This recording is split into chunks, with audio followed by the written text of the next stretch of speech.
మార్పులు చేర్పులు జరగబోతున్నట్లు సమాచారం. పునర్వ్యవస్థీకరణలో 4 లేదా 5 తప్పించే అవకాశాలున్నట్లు ప్రచారం జరుగుతోంది. మంత్రి కోమటిరెడ్డి వెంకటరెడ్డిని ఏఐసీసీలోకి తీసుకుని ఆయన స్థానంలో కోమటిరెడ్డి రాజగోపాల్ రెడ్డికి అవకాశం ఇవ్వనున్నట్లు సమాచారం. పొన్నం ప్రభాకర్ స్థానంలో టీపీసీసీ చీఫ్ మహేష్ కుమార్ గౌడ్కు అవకాశం ఇస్తారన్న ప్రచారం జరుగుతోంది. ఇక పీసీసీ చీఫ్గా శ్రీధర్ బాబుకు ఛాన్స్ దక్కబోతున్నట్లు టాక్ నడుస్తోంది.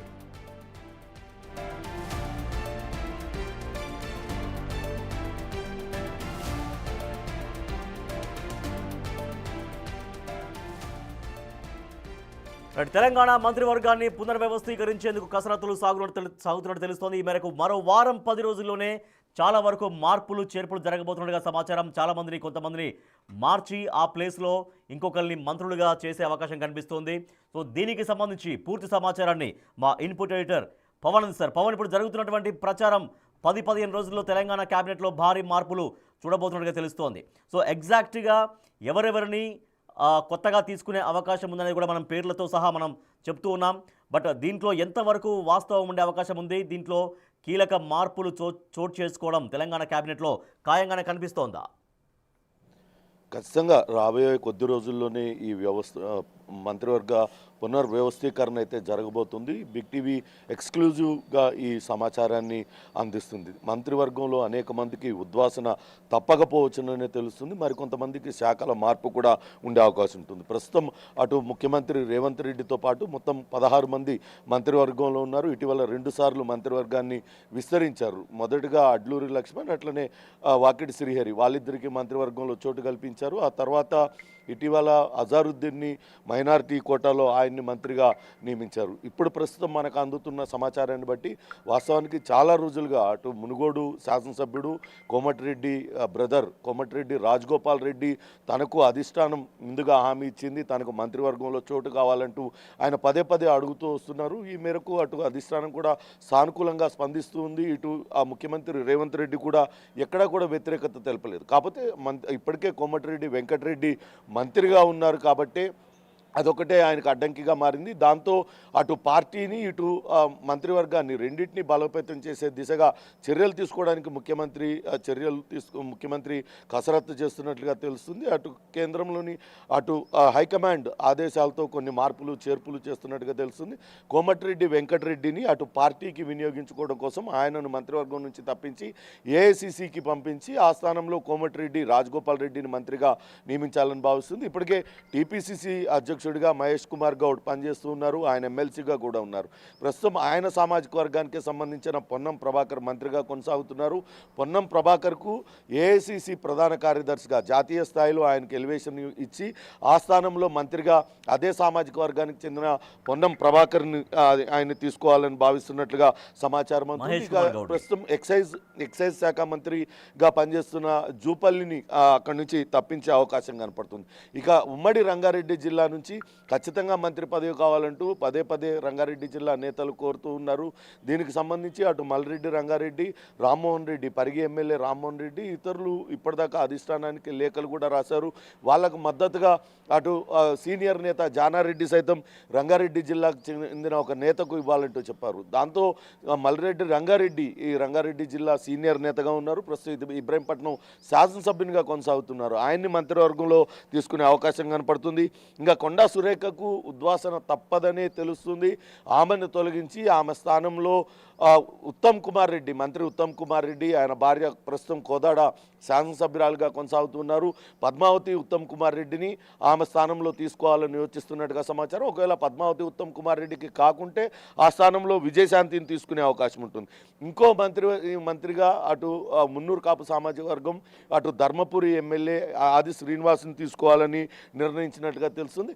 ఇంకా టీపీసీసీ అధ్యక్షుడిగా అటు బాధ్యతలు ప్రస్తుతం మహేష్ కుమార్ గౌడ్ నిర్వహిస్తున్నారు. ఆయన కనుక మంత్రివర్గంలో తీసుకుంటే టీపీసీసీ అధ్యక్షుడిగా ప్రస్తుతం శాసనసభ వ్యవహారాల శాఖ మంత్రి, ఐటీ శాఖ మంత్రి దుద్దిల్ల శ్రీధర్ బాబును ఆ పీసీసీ అధ్యక్షుడిగా నియమించాలన్న ఆలోచన కూడా అధిష్టానం చేస్తున్నట్టుగా తెలుస్తుంది. అయితే వారం 10 రోజుల్లో అని చెప్తున్నప్పటికీ ప్రస్తుతం పంచాయతీ ఎన్నికలు మనం చెప్తున్నట్టుగా మనం పేర్లతో సహా చెప్తున్నాం, చాలా స్పష్టంగా చెప్తున్నాం. బిగ్ టీవీ ఎక్స్క్లూజివ్గా డీటెయిల్స్ అందిస్తున్నారు మీరు కూడా. సో అంటే ఇంత భారీ స్థాయిలో ఇప్పుడు మనం చెప్తున్నట్టుగా టోటల్గా యాజ్ టీజ్గా జరిగితే కనుక టోటల్గా ఒక భారీ ప్రక్షాళన అని చెప్పొచ్చు రాష్ట్ర మంత్రివర్గ పునర్వ్యవస్థీకరణలో. సో ఎందుకు మరి అంటే కొంతమందిని తప్పించాలి అన్నటువంటి నిర్ణయానికి ఎందుకు రావాల్సి వచ్చింది? కారణాలు ఏం కనిపిస్తూ ఉన్నాయి? అంటే కొన్ని ఆరోపణల నేపథ్యంలో కొంతమంది వ్యవహార శైలి కారణంగా వాళ్ళని తప్పిస్తున్నారు. కానీ ఇక్కడ రెండింటిని, పార్టీని మంత్రివర్గాన్ని బ్యాలెన్స్ చేసేందుకే ఈ నిర్ణయం తీసుకుంటున్నట్లుగా చెప్తున్నారు. అటు పార్టీని కూడా బలోపేతం చేయడం, రాబోయే ఎన్నికలను యువతను అట్రాక్ట్ చేసే విధంగా ఆ పార్టీని ముందుకు తీసుకెళ్లడం కోసమే ఇదంతా కూడా చేస్తున్నారు. యువకుడు గతంలో కరీంనగర్ పార్లమెంట్ స్థానం నుంచి ఎంపీగా పనిచేశాడు పొన్నం ప్రభాకర్. ఆయనను కనుక ఒక బీసీ నాయకుడు, ఆయనను జాతీయ స్థాయిలో ప్రధాన కార్యదర్శిగా తీసుకున్నట్లయితే యువతలో కొంతవరకు పనిచేసే వాళ్లకు గుర్తింపు ఉంటుందనే ఒకటి వెళ్తుంది. దాంతో కాంగ్రెస్ పార్టీ కార్యకర్తలు ఉత్సాహంగా పనిచేస్తారన్న ఉద్దేశంతో ఆయన పార్టీకి వినియోగించాలని చూస్తున్నారు. ఇక నల్గొండలో కోమటిరెడ్డి బ్రదర్స్ ఇద్దరికి కూడా అపారమైన క్రేజ్ ఉంటుంది. వాళ్ళ సేవలను కూడా పార్టీకి వినియోగించుకుంటే పార్టీని మరింత బలోపేతం చేసే దిశగా ఈ చర్యలు ఉంటాయి. కాబట్టి ఇటు పార్టీని, ఇటు మంత్రివర్గాన్ని రెండింటినీ బ్యాలెన్స్ చేయడం కోసమే ఈ రెండు కూడా వ్యవస్థీకరణలు చేయాలని భావిస్తున్నట్లుగా సమాచారం ఉంటుంది. మొత్తం మీద త్వరలోనే ఈ మంత్రివర్గ పునర్వ్యవస్థీకరణ కావచ్చు, అట్లా పార్టీలో మార్పులు కూడా జరిగే అవకాశం ఉంటుంది. అయితే ప్రస్తుతానికి అటు కోమటిరెడ్డి వెంకటరెడ్డిని ఏఐసిసికి పంపిస్తారు అని చెప్తూ ఉన్నారు. కానీ ఆయన టీపీసీసీ అధ్యక్షుడి స్థానాన్ని ఆయన ఆశిస్తూ ఉన్నారు. తనకు టీపీసీసీ అధ్యక్షుడి స్థానం ఇచ్చి తన తమ్ముడు కోమటిరెడ్డి రాజగోపాల్ రెడ్డిని మంత్రివర్గంలో తీసుకునే అవకాశం ఉన్నట్లుగా ఆయన తన సహచరుల వద్ద, తన అనుచరుల వద్ద చెప్తున్న పరిస్థితి అయితే కనపడుతుంది. మొత్తాన్ని మీద అయితే ఈ మొత్తం ప్రక్షాళన అయితే త్వరలోనే జరగబోతుంది. ప్రస్తుతం ఎన్నికలు జరుగుతూనే, ఎన్నికలు కూడా అమల్లో ఉన్న సమయంలో మంత్రివర్గ విస్తరణకు సంబంధించి, మంత్రివర్గంలో మార్పులకు సంబంధించి ఎటువంటి చర్యలు తీసుకుంటారు? ఒకవేళ ఈ ఎన్నికల మంత్రివర్గంలో ఉన్నటువంటి వాళ్ళని తప్పిస్తే సో వాళ్ళు చాలా వరకు ఇంకా పార్టీ పైన తిరుగుబాటు చేసే అవకాశం లేదా? ఎందుకంటే వాళ్ళు స్వచ్ఛందంగా తప్పుకోమంటే తప్పుకునే అవకాశం ఉంటుందా? చాలా వరకు వ్యతిరేకత, చాలా వరకు బుజ్జగింపులు, ఇవన్నీ పెద్ద ప్రొసీజర్ కదా. సో దీనిపైన ఎటువంటి క్లారిటీతో ఉన్నది పార్టీ? వెంకటరెడ్డి ఆయన చాలా స్వచ్ఛందంగా ఆయన తప్పుకోవడానికి సంసిద్ధతను వ్యక్తం చేసినట్లుగా మనకు సమాచారం అందుతుంది. ఎందుకంటే తనను టీపీసీసీ అధ్యక్షుడిగా చేసినట్లయితే తనకు ఎటువంటి అభ్యంతరం లేదంటూ చెప్తున్నారు. కానీ ఏఐసిసి స్థాయిలో, జాతీయ స్థాయిలో మిమ్మల్ని నాయకులుగా చేస్తున్నాం, ఇతర రాష్ట్రాలకు ఇన్ఛార్జీలుగా చేస్తామంటూ వాళ్ళకి నచ్చజెప్పే ప్రయత్నం అయితే చేసే అవకాశం ఉంటుంది. మరోపక్క ఇటు చెప్తున్నట్లుగా పొన్నం ప్రభాకర్ను కూడా జాతీయ స్థాయిలో పార్టీ ప్రధాన కార్యదర్శి పదవి, అది తక్కువదేం కాదు, అది ఆ పార్టీలో చాలా పెద్ద పదవి. అటువంటి పదవులు వాళ్ళకి ఇవ్వడం ద్వారా పార్టీని బలోపేతం చేయడం, ఇటు మంత్రివర్గ పునర్వ్యవస్థీకరణ పైన ఎటువంటి వాళ్లకు నిరుత్సాహం లేకుండా వాళ్ళకు సముచిత స్థానాన్ని పార్టీలో కల్పించడం ద్వారా వాళ్ళని బుజ్జగించాలనే యోచన పార్టీ చేస్తున్నట్లుగా సమాచారం అవుతుంది. ఇక అటు నిజామాబాద్ జిల్లా, ఆదిలాబాద్ జిల్లా నుంచి కూడా ఇటీవల మంత్రివర్గంలో స్థానాన్ని తీవ్రంగా ఆశించారు. వాళ్లకు కార్పొరేషన్ చైర్మన్లుగా ఇచ్చి, సలహాదారులుగా అటు సుదర్శన్ రెడ్డిని సలహాదారుగా ఇచ్చి ఆయన క్యాబినెట్ ఇవ్వడం ద్వారా వాళ్ళని బుజ్జగించినట్లే ఇప్పుడు మంత్రివర్గంలో ఎవరినైనా సరే తొలగించాల్సి వస్తే వాళ్ళని ఎందుకు తొలగిస్తున్నాం, వాళ్ళ భవిష్యత్తులో వాళ్ళని ఏ రకంగా పార్టీ కోసం వినియోగిస్తాం, తర్వాత ఎటువంటి అవకాశాలు కల్పిస్తాం, ఇవన్నీ కూడా వాళ్ళకి నచ్చజెప్పి పూర్తి అంగీకారంతోనే ఈ పునర్వ్యవస్థీకరణ జరుగుతుందని తెలుస్తుంది. ఇంకొక పాయింట్, ఇప్పుడు సరే మంత్రివర్గంలో మార్పులు చేర్పులు చాలా సహజంగా కనిపిస్తూ ఉంటాయి. చాలా మందిని కొత్త మందిని తీసుకోవచ్చు, కొంత పోర్ట్ఫోలియోలు మార్చవచ్చు, అదొకటైతే ఇప్పుడు స్థానిక సంస్థల ఎన్నికల వాతావరణం నడుస్తుంది, తర్వాత జీహెచ్ఎంసీ ఎన్నికలు ఉన్నాయి. సో ఈ ఎన్నికల ముంగిట ఇటువంటి నిర్ణయం తీసుకోవాల్సిన కారణాలు ఏం కనిపిస్తున్నాయి? ఖచ్చితంగా పార్టీ బలోపేతం కోసం నిన్న కూడా ముఖ్యమంత్రి రేవంత్ రెడ్డి చాలా స్పష్టంగా చెప్పారు.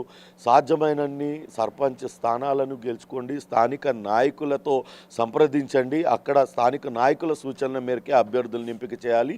ఈ సర్పంచ్ ఎన్నికల తర్వాతే మిగతా ఎన్నికలు ఉంటే, ఎంపీటీసీ జెడ్పీటీసీ ఎన్నికలు ఉంటాయి. ఇక్కడి నుంచే గ్రామ స్థాయి నుంచి పార్టీని బలోపేతం చేసే దిశగా దృష్టి పెట్టినట్టు నేతలకు అందరికీ కూడా దిశానిర్దేశం చేసిన నేపథ్యంలో ఖచ్చితంగా పార్టీ బలోపేతం చేయాలి.